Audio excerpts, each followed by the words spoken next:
Olá, tudo bem com vocês? Espero que sim. Vamos, refletir hoje sobre um conteúdo bem básico do Espiritismo. Nós vamos falar sobre as origens do Espiritismo. Eu fiz um resumão bem breve para a gente, entender um pouco como é que surgiu, apesar da gente já saber algumas coisas, mas é interessante a minha pesquisa, que foi através do site da FEB, da Federação Espírita Brasileira, que tinham conteúdos que eu realmente ainda não tinha acessado. Então, eu vou repassar para vocês. É bem breve, é um resumo, mas espero que faça entendimento para vocês, tá bem? Então, vamos iniciar pedindo ao Pai que nos ampare, que nos proteja, que nos ilumine, que proteja nossa família, nosso lar, que ampare a todos nós em nossas necessidades, nossas dores, nossos, em nossos afetos, nossos entes queridos, familiares, parentes, e que assim Jesus nos ampare e nos fortaleça para nosso caminhar, a nossa evolução espiritual. Que assim seja. Então vamos lá. Dentro do site da FEB, encontrei sobre o surgimento do Espiritismo. Ah, no site da FEB e também no site da Federação Espírita do Estado de São Paulo. Então, os dois sites me trouxeram algumas questões diferentes da que eu conhecia, apesar de eu estar trabalhando sempre com evangelização espírita, mas para as crianças a gente passa uma forma bem mais até sucinta, mais direcionado ao início com as irmãs Fox e as batidas, que eu vou chegar nessa parte, mas ele passou, a federação traz para nós um conteúdo diferente e mais amplo. Então, ele até começa, que eu concordo plenamente, que se eu fosse falar mesmo sobre isso, que falar sobre a história do Espiritismo é rememorar a história da humanidade, porque sempre houve fenômenos espirituais, mas que não eram dados esse nome, não eram vistos dessa forma, não se pensava sobre isso. Mas o marco inicial desse espiritismo se dá oficialmente em 18 de abril de 1857, quando Allan Kardec publica sua primeira edição do Livro dos Espíritos. Mas antes desta data oficial, nós tivemos a presença de vários médiuns marcantes que prepararam esse terreno para a manifestação desses espíritos junto aos nossos. E aí a gente pode defini-los como antecessores. O primeiro nome que se destaca eu não vou saber falar exatamente os nomes, como soletra, né, como lê, mas é Emanuel Swedenborg. Ele nasceu em Estocolmo, na Suécia, em 1688. Veja bem, quase 200 anos antes do Allan Kardec publicar o Livro dos Espíritos. Ele era um cientista, filósofo, inventor e muito respeitado. E aí, quando as faculdades da clarividência manifestou-se nele, foi de uma maneira muito rápida e inesperada. Então, as visões que ele tinha eram presentes na vida dele desde a infância. No entanto, foi em abril de 1743 que ele teve uma visão de um homem radiante, que ele denominou, e que esse ser se autodenominou como Deus. E disse que escolheu ele para trazer as revelações sobre as sagradas escrituras aos homens. Seus relatos espirituais influenciaram vários pensadores que, apesar de descreverem minúcias do mundo espiritual, também deram uma interpretação equivocada. E mais para frente, Allan Kardec vai admitir na sociedade, lá na Revista Espírita pela Sociedade Parisiense, numa publicação de 1859, que ele fala assim, ó, ele não tira o mérito do médium, mas ele fala que o primeiro, aqui quem descreve é Arthur Conan Doyle, na História do Espiritismo, fala que o primeiro de todos os homens modernos que descreveram o processo da morte e do mundo, do além, o que não se baseia no vago estático e nas visões impossíveis das velhas igrejas. Então, o Arthur Conan fala do Emmanuel não é o Emmanuel que a gente conhece do Chico, tá? Que ele acaba descrevendo esse mundo, que é além do que as velhas igrejas traziam. Depois, a gente tem um primeiro-ministro da igreja escocesa presbiteriana, Edward Irving. Esse é um pouco mais conhecido. Ele nasceu em 1792 e morre em 1834. Ele tinha uma eloquência muito grande em seus seguidores na igreja, em Londres, que ele trabalhava com a igreja presbiteriana. Então, ele era um reverendo que ele pregava muito e os seus seguidores gostavam muito do jeito que ele falava, dava as palavras das escrituras, né? E aí, em 1837, nos Estados Unidos, surgiram os fenômenos espirituais nas comunidades sóbrias dos Shakers. Era uma seita religiosa fundada no século XVIII na Inglaterra. Eram os espíritos de índios pele vermelhas. Então, esses Shakers eram esses índios que estavam manifestando as suas, a, esse plano espiritual, manifestando que existia esse plano espiritual nesse outro lado. Depois tivemos um americano chamado Andrew Jackson Davis. Esse foi intitulado como o Profeta da Nova Revelação. Ele já é de 1826 e morreu em 1910. É, quando ele ficava magnetizado, ele diagnosticava doenças, porque o corpo da pessoa ficava translúcido para ele, ele enxergava. É, ele ficava hipnotizado e emancipava-se espiritualmente e trazia notícias, de locais distantes. Num desses desdobramentos, Dave se encontra com o espírito do Swedenborg, o Emmanuel, que revelam como seus mentores. Então, ele escreveu vários livros que recebeu do intercâmbio com os espíritos e reuniu na obra chamada Filosofia Harmônica. Ele prevê naquelas escritas, naquelas publicações, a criação do automóvel, da máquina de escrever, do avião, etc.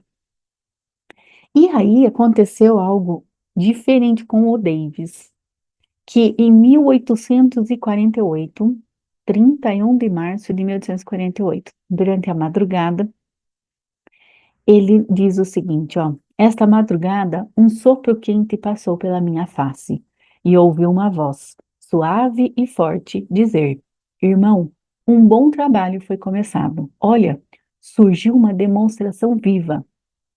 Ele estava se referindo ao episódio da Hydesville, que é a família Fox, que é o fenômeno mais comum que a gente já conhece, que existiu, que preconizou o início do espiritismo. Eu falo muito nas minhas aulas da evangelização, as irmãs Fox, que foi em 1847, essa família dos fazendeiros Fox, pai, mãe e duas filhas, a Margaret, de 14 anos, e a Catherine, de 11.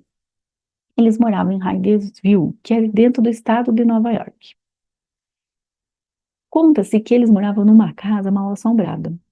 E no mês de março de 1848, que Davis escutou, começaram ruídos noturnos estranhos pela casa.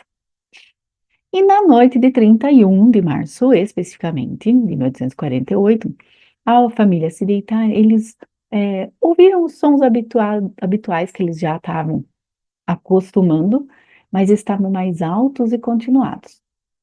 E a família já não dormia há algum tempo com esse barulho todo. As irmãs, a Catherine e a Kate, a Catherine e a Catherine, ela que resolveu é, desafiar essa força invisível e começou a repetir os sons que vinham, fazendo estalar de dedos e batendo palmas.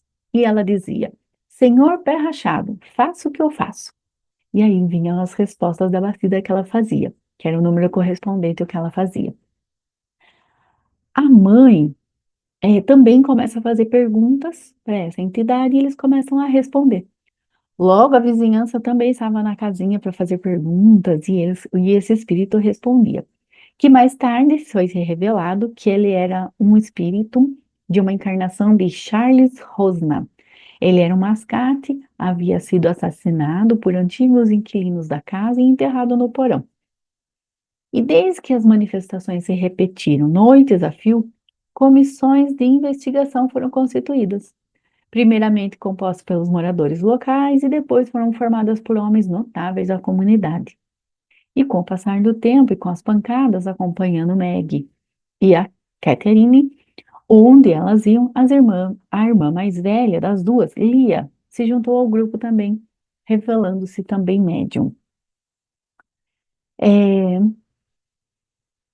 o Arthur Conan Doyle, ele relata que essas manifestações estenderam-se a outras famílias e grupos que acabaram se formando. E aí ele falava assim que era como uma nuvem psíquica descendo do alto e se mostrando nas pessoas suscetíveis. Então, pessoas suscetíveis a ter uma manifestação mediúnica estavam prontas, aptas a manifestar e assim mostrava às pessoas que existiam, de fato, a manifestação de espíritos, existiam os espíritos. Depois, a gente tem o fenômeno chamado as mesas girantes, que aí nós temos assim, ó, no livro As Mesas Girantes do Espiritismo, vem escrito assim: bastava simplesmente que se colocassem ao redor de uma mesa, em cima da qual se poriam as mãos, levantando um dos seus pés, a mesa daria, enquanto se recitava o alfabeto, uma pancada toda vez que fosse proferida a letra que servisse ao espírito para formar as palavras. Então a mesa movia-se em todos os sentidos, se elevava, flutuava no ar, e esse fenômeno se alastrou nos Estados Unidos. É, também conhecido como table moving. E aí apareceram vários médiuns começando a psicografar e trazer mensagens psicofônicas também nesse período. Em 1852, alguns médiuns americanos chegaram à Escócia e levaram essa novidade para a Europa. Projetou-se por toda a Inglaterra e no ano seguinte, em 1853, já estava na Alemanha e também na França. E aí a gente chega a Allan Kardec. Então, Allan Kardec, antes de ser Allan Kardec, como professor Rivail, ouve falar dessas mesas girantes, estavam todos nos salões, já virando festas, virando eventos. E todos os seguidores do magnetismo também começaram a estudar esses fenômenos, porque achavam que não se passava de uma atuação de fluido magnético, pura física. E aí o professor Hipólito Leon Denisard Rivail, nosso futuro Allan Kardec, homem sério, de notável inteligência, racional, magnetizador, educador respeitável, ele ouve falar das mesas girantes. Então, em 1854, o professor Rivail encontra um colega magnetizador chamado Senhor Fontier, que lhe conta sobre as manifestações.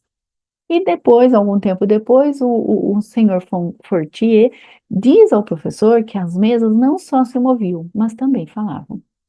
E o professor Rivail, cético, não acreditava. Falava assim, está em obras póstumas. Só acreditarei quando ouvir e quando me provarem que uma mesa tem cérebro para pensar, nervos para sentir e que possa se tornar sonâmbula. Até lá, permita que eu não veja no caso mais do que conto para nos fazer dormir. Ele não acreditava e foi convidado, então, em 1855, a participar de uma sessão dessa na casa da senhora Pliny Maison. E ele assiste pela primeira vez o fenômeno das mesas que giravam. E na mesma ocasião, uma manifestação de escrita mediúnica, obtida com o cesto. Então, nessa época ainda foi começando a usar os cestos, que eles colocavam uma caneta, um lápis, uma pena, né, na época. Ao lado da cesta, você se mexia e escrevia. E aí, com os seus próprios olhos, né, professor Rivail conclui, que está escrito lá em Obras Póstumas também. Eu entrevia naquelas aparentes futilidades, no passatempo que faziam daqueles fenômenos, qualquer coisa de sério, como que a revelação de uma nova lei, que resolvi estudar a fundo. Então, observando, estudando, comparando respostas que ele foi começando a coletar de vários espíritos, numa mesma questão que ele tinha formulado, ele começa a codificar esse espiritismo. E aí ele passa a adotar o nome de Allan Kardec, que foi seu nome numa encarnação anterior, quando ele era um druida. Então, assim, a doutrina espírita é revelada através das seguintes obras oficialmente publicadas por Allan Kardec. Então, em 1857, ele publica o Livro dos Espíritos. No ano seguinte, 1858, começa a publicação da Revista Espírita, que ela fica publicada e vai seguindo adiante até 1869. Então, 57, o Livro dos Espíritos. 59, 1859, ele publica o livro O que é o Espiritismo. E 1861, olha, de 2 em 2 anos mais ou menos, o Livro dos Médiuns. Daí, 3 anos depois, 1864, Evangelho segundo o Espiritismo. No ano seguinte, já em 65, O Céu e o Inferno. 3 anos depois, 1868, A Gênese, os Milagres e as Predições. Em 1869, o livro Iniciação Espírita. Em 1890 é publicado Obras Póstumas, que são os escritos e estudos inéditos do Kardec, com anotações sobre os bastidores da criação da doutrina, que auxiliam a nossa a compreensão do Espiritismo. E foram publicados pelos amigos do codificador, porque em 1890 o Allan Kardec já tinha desencarnado. Então, o professor Rivail acabou, na sua curiosidade, na sua imensa disciplina, inteligência, foi buscar aquilo que ele viu com os próprios olhos e não estava acreditando, mas viu que era possível haver uma manifestação espiritual em volta daquele objeto, que na época era a mesa e depois a cesta, né? Depois disso, depois de toda essa publicação, a gente tem codificado o Livro dos Espíritos. Então, lembrando que Kardec, para iniciar e para fazer o Livro dos Espíritos, ele, por uma pergunta, ele pedia a resposta de vários espíritos.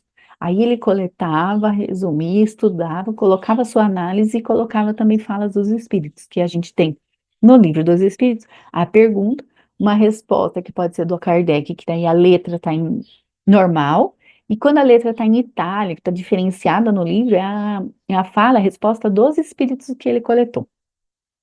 Inicialmente, nas minhas pesquisas aqui nos sites da federação, das federações aqui, inicialmente o Livro dos Espíritos foi feito com menos perguntas. A primeira edição foi feito com menor número de perguntas. Depois que foi aumentando nas próximas edições, mais perguntas que a Kardec foi formulando. E aí a gente só não pode esquecer dos princípios que essa doutrina dos espíritos nos traz.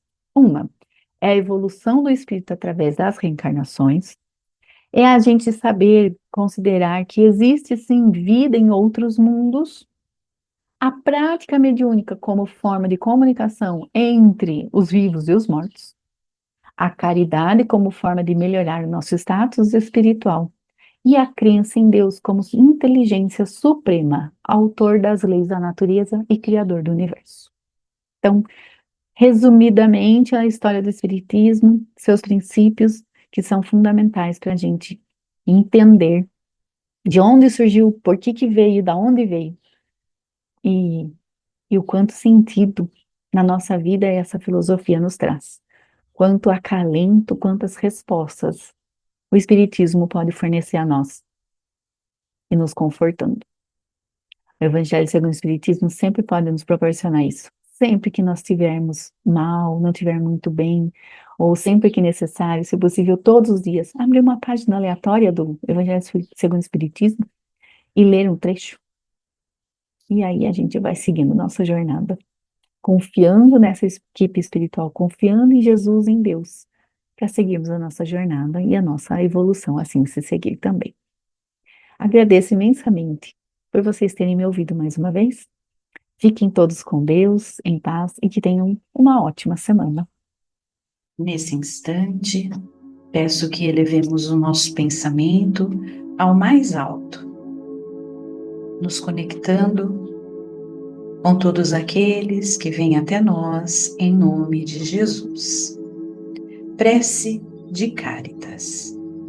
Deus, nosso Pai, que sois todo poder e bondade, dai força àqueles que passam pela provação.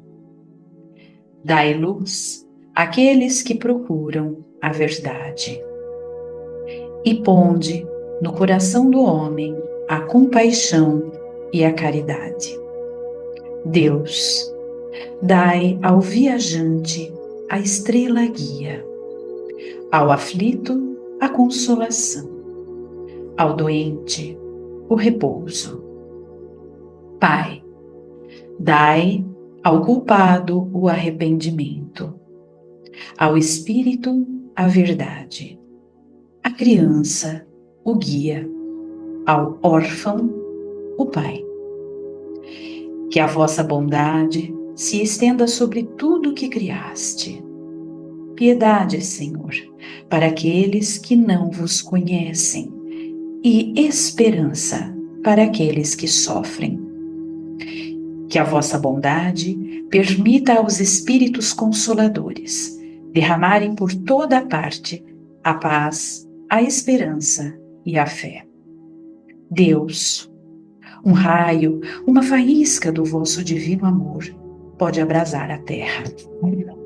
Deixai-nos beber da fonte dessa bondade fecunda e infinita, e todas as lágrimas secarão.